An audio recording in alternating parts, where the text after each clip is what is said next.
Welcome back to the channel, guys, and thanks for tuning in. If you guys haven't subscribed already, go ahead and smash that subscribe button. And let's get into the video. First, start with the verse of the day, guys. 1 Corinthians 10:13. No temptation has overtaken you except for what is common to mankind. And God is faithful. He will not let you be tempted beyond what you can bear. But when you are tempted, He will also provide a way out so that you can endure it. Guys, temptation is lurking. It's there. If it's food for you, guys, it's not worth it. I mean, great. You may feel awesome eating that food now, but how do you feel later? If it's lust or sex, drugs, alcohol, guys, it's not worth it. It's not worth that sip. I mean, you may feel great for the first hour, 2 hours. After, how do you feel? It's not worth it, guys. Also, remember this. Say you took that sip, you're driving down that road, driving your wife back home, you wreck into that guy, your wife dies, you live. How are you going to feel? Alright guys, so let's get into it. So what is Maker? Maker is a cryptocurrency built on the Ethereum platform. It is a smart contract. Basically, it has a stable coin. A stable coin is basically pegged to the US dollar. There's a couple of them right now. You have like PAX, you have DAI, you have TUSD, you have USDC, you have USDT, Tether. So there's several different ones. But basically what a stable coin does is it's a 1-to-1 ratio. So if it's a 1-to-1 ratio to the dollar. So one token is always going to be equal to a dollar or close to it. That's the whole goal of the smart contract with the program. So it says it has a max supply of 1,005,000 of the Maker tokens. It's different on different websites, but there really is no max supply. They do say there is somewhat of a max supply because they aren't really looking to create more, but worst case scenario, if something bad was to happen or if they really needed to, they would. So I guess you can kind of go with there's about a max supply of 1 million. They aren't really looking to make any more because when you guys hold these tokens, some of the developers also hold tokens as well. It's in their best interest for the token to go up. So when you hold a Maker token, it's basically considered a governance token, so you can decide where the project goes and have a vote in it. So here we go. So this is what, this is Rune Christensen. He is the CEO. In my opinion, he's pretty humble. You can read this article. It just talks about how he came up with MakerDAO and what he was deciding. Here's his LinkedIn profile. Basically CEO and co-founder of MakerDAO. MakerDAO issues DAI, the world's first stablecoin on the Ethereum blockchain, eliminating so it's a stablecoin. Basically, it's a 1-to-1. So if you guys are traders or anything, you guys basically buy Bitcoin at the top, sell it for stablecoins, wait till it drops down, buy back in. You guys get it, because when you go from that's wrong. When you guys are going from different cryptos, those are still taxable events, but it used to not be. So guys, remember, you guys need to be aware that trading in cryptos, you are still responsible for taxes. You still have to pay Uncle Sam. So let's get into this project. I'm not an accountant, so I'm not really going to talk about that much. But about Maker is today, this is the price, the trading volume, so on. It's a governance tokens, the governance token of MakerDAO and the Maker protocol. You guys can kind of read this. Let's go ahead and play a video on real quick what MakerDAO is and what they do. Money. We all use it. But what is it? We carry it around. We exchange it for the stuff we need and keep some back for a rainy day. We trust that one piece of money is the same as any other. And we hope that what we have today is not worth less than it was yesterday. With money having to perform so many different functions, it's no surprise that it's taken on so many different forms. As money evolves, we arrive at Bitcoin. Created without a central authority, it's less vulnerable to issuance corruption than standard fiat money. With its unique permissionless nature, it redefines what money is and what it can do. But it's not quite perfect money. Bitcoin's fixed supply creates a speculative investment, and with that, a money with a high degree of volatility. DAI is a solution to that volatility. A cryptocurrency using collateral to back its value and interest rate mechanisms to stabilize its price. DAI is created by locking collateral with Maker, a decentralized platform on the Ethereum blockchain. Together, currency collateralization and interest rate adjustments ensure DAI has low volatility against its external reference point, the US dollar. DAI, the next step in money evolution.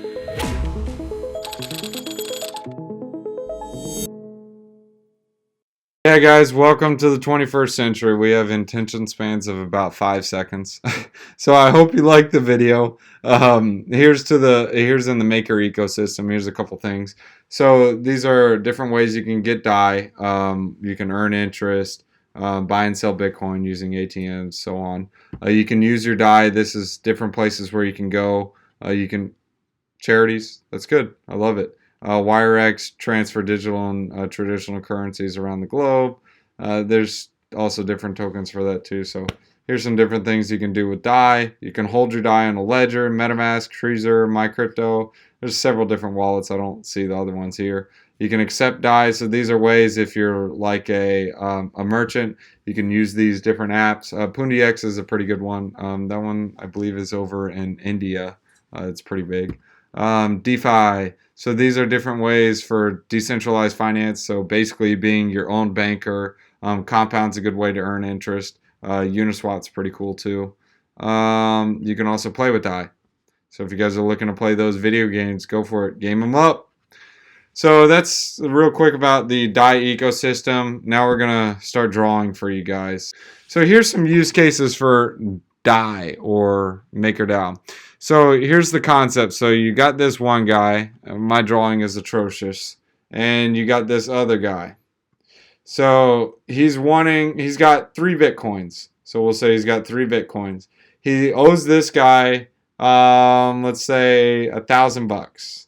So currently you can, we'll just say 1,000. That's really bad. But first off, let me get into this. First, Maker used to only use Ethereum. They now use different ones like BAT tokens. They can use Compound. They also use Ethereum. They can use Bitcoin. So you can use those as collateral. So basically what this project does is it takes collateral and it gives a loan based on that collateral. So right now, if you're like loaning Ethereum or let's say Bitcoin, for example, it's going to give you like 66% of the value. So if you give 2 Bitcoins, it's going to give you about, what is that? About 1.3 Bitcoins worth of value. Now you guys are asking, why in the world would you do that? What's the whole point of that? Well, the point of that is this. If you're an investor and you're investing in Bitcoin and you know it's going to be worth something in the long run, you aren't going to go out there and sell your Bitcoin just to go get a loan. No, you want to keep your collateral and use it. That's like the same thing with homeowners. They get a loan on a house, take the loan because they realize the real estate's going to go up. And they use the loan, go buy what they need and groceries and yada, yada, yada. So let's get into that's just one use case. So let's get in how this works. So I'm going to put in 3 Bitcoins. So 66%, now I get 1.3 worth of BTC. But instead it's going to be issued in DAI. So just for this example, man, guys, my writing is horrible. So just for this example, we're going to say 1 Bitcoin is worth 10K. So 10K,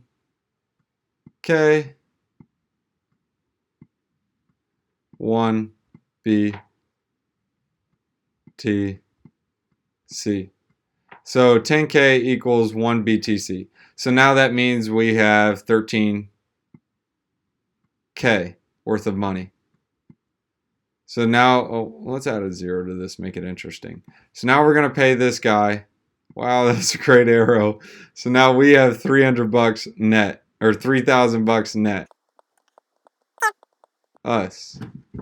So now you got the $3,000. The contract holds your collateral, and you have $3,000 left. So now, say Bitcoin goes down to 8K.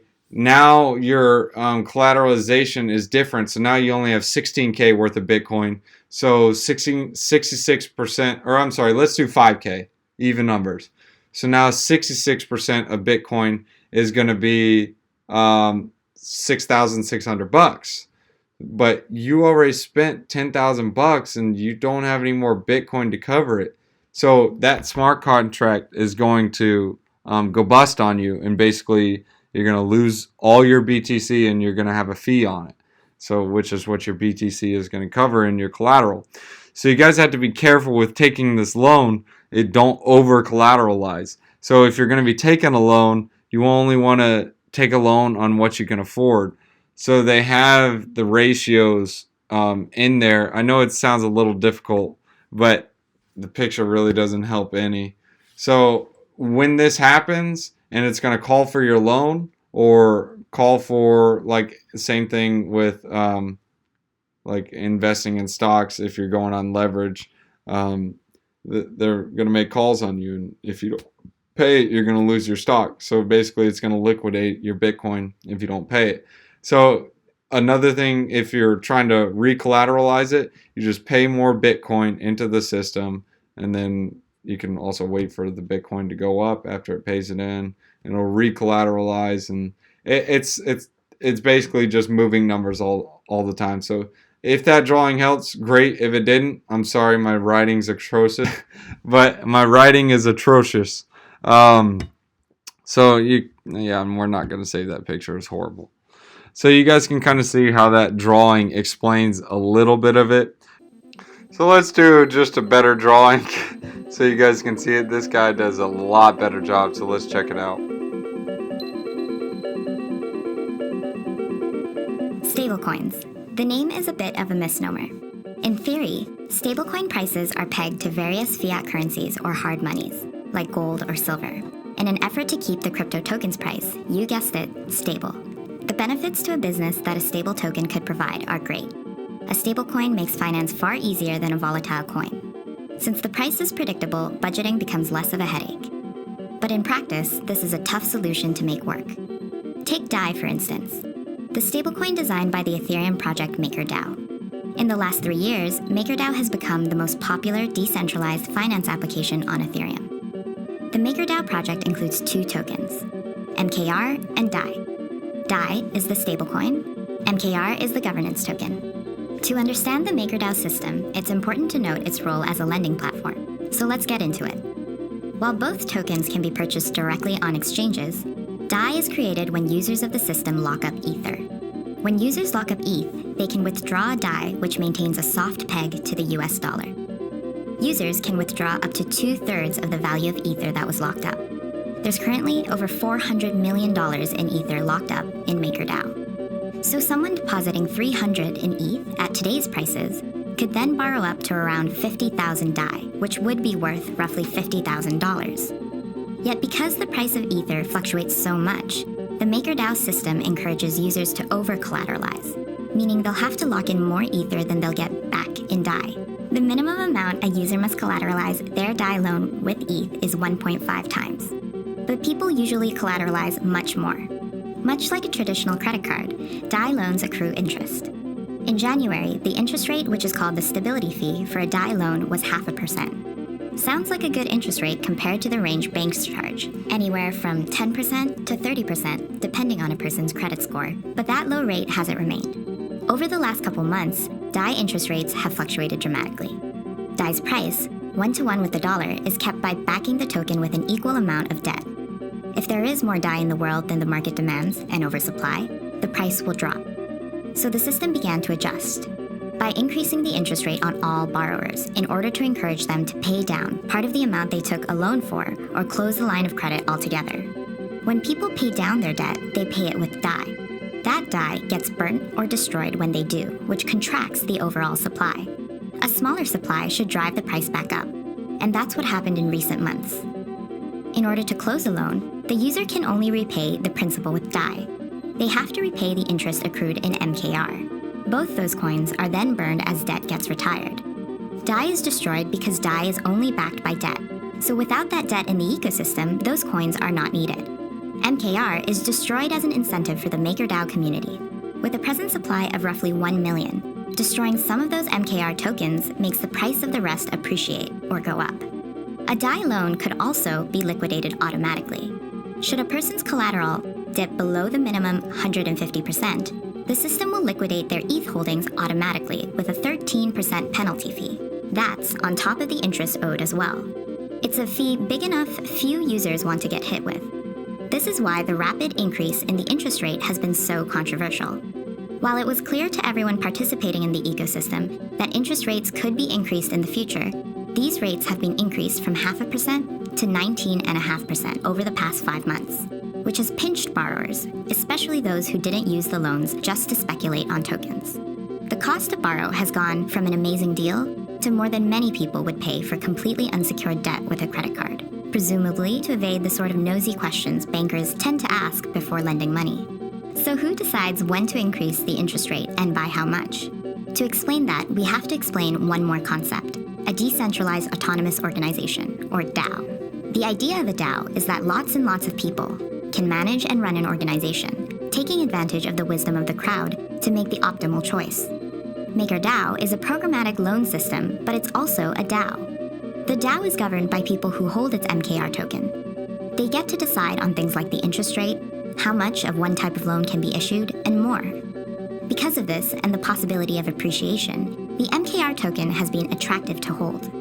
As long as people keep taking out DAI loans and repaying them, the value should go up as MKR tokens get burned and interest is repaid. MKR is currently worth over $600. So far, only about 1,000 MKR tokens have been burnt. Holding MKR also gives participants the chance to be a decision maker in an interesting, new kind of financial organization. Collectively, these people pay attention to the price of DAI and decide whether or not the interest rate needs to go up and down. So far, they've been mainly choosing to drive it up. As pioneers of a new financial instrument, there's not much prior data for MKR holders to draw on to make an optimal decision. Nevertheless, as of this recording, DAI's price appears to have returned to a steady dollar valuation across major cryptocurrency exchanges and over-the-counter trading desks. What's more, MKR holders are now looking towards potentially lowering interest rates, given that the price of DAI has increased. In that way, MakerDAO functions as one of the best versions of a decentralized autonomous organization the industry can point to so far. Alright, so let's see some examples how this works. So basically you go to Maker, you scroll to the ecosystem, SCD portal, go to the Oasis app, and this will allow you to log in. Basically you can watch a video on how this works. So let's just show you guys how it works in the video. How to open a vault. Head to the Oasis.app website. Good music, Oasis man. is a platform where you can easily trade, borrow, and save using DAI. To open a vault and generate DAI, select Borrow DAI. You'll need to connect a wallet to get started. We'll use MetaMask as an example. Once you're in, select Get Started to open your first vault. So here, you see this, guys? These are the fees, right? It shows 0, and then it shows the liquidity ratio.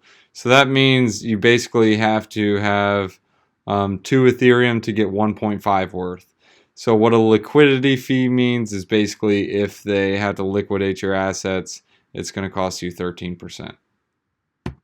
Opening a vault consists of 4 simple steps. Oh, First, and these are the different ones that they do. So here's a basic attention token, Ethereum, USDC, USDCB. Those are basically the same thing. Wrapped Bitcoin. So you are allowed to get basically loans on these different ones. So let's continue. select the collateral type.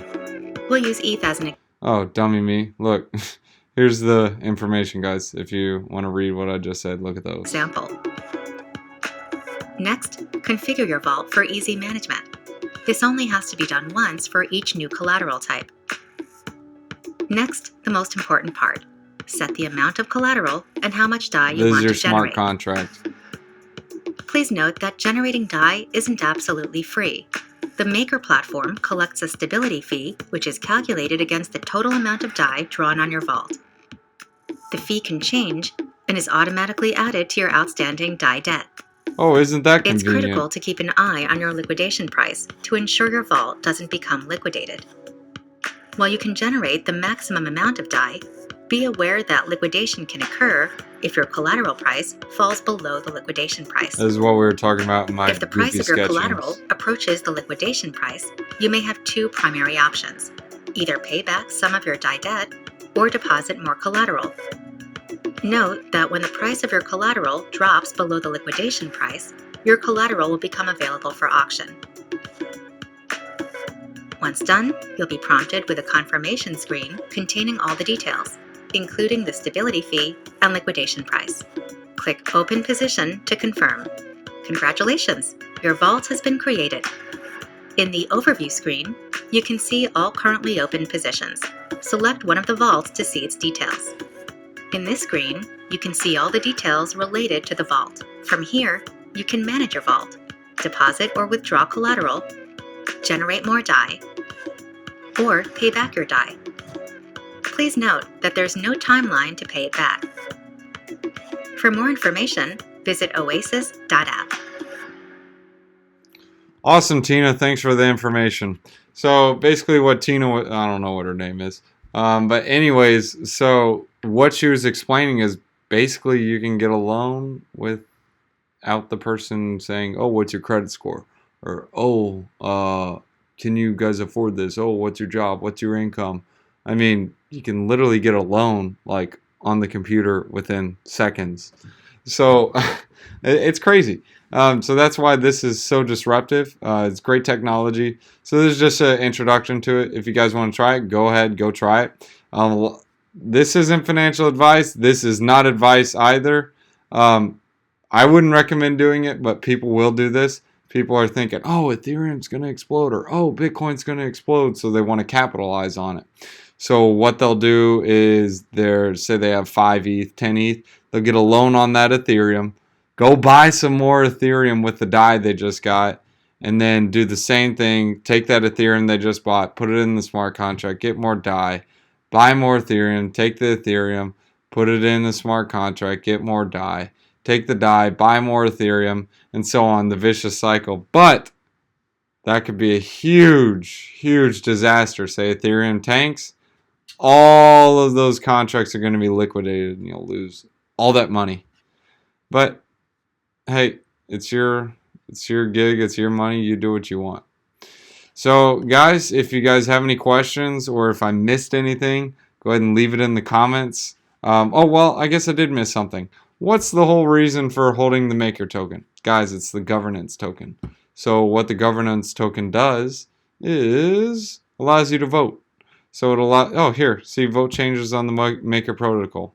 So if you own or hold DAI, you can start making votes, what you want to do, where the project's going to go, what we should do. So like it used to just be that they take loans on Ethereum, but the governance or the community voted, no, let's do basic attention token, let's do USDC, let's do Bitcoin. So yeah, it's basically a growing or a moving community, which is a really good environment. You can also visit it on the Maker website. They have polling votes and updates. So like ETH debt ceiling or add Aave as collateral type C. This is what I was talking about. So people are like, oh, okay, so let's do the proposal. These are what the fees, liquidation ratio, these are the rates. And if you are a holder in DAI, you can participate in that. So if you guys like this video, go ahead and smash that like button. If you don't like it, hit that dislike button. If you guys hadn't subscribed to the channel and you like or dislike the video, hit subscribe anyways. It's free. Anyways, thanks for watching, guys. Leave comments in the description if you liked the video or had some questions, or if you think I did a sucky job, go ahead and put that in the comments as well. Again, thanks for watching, guys.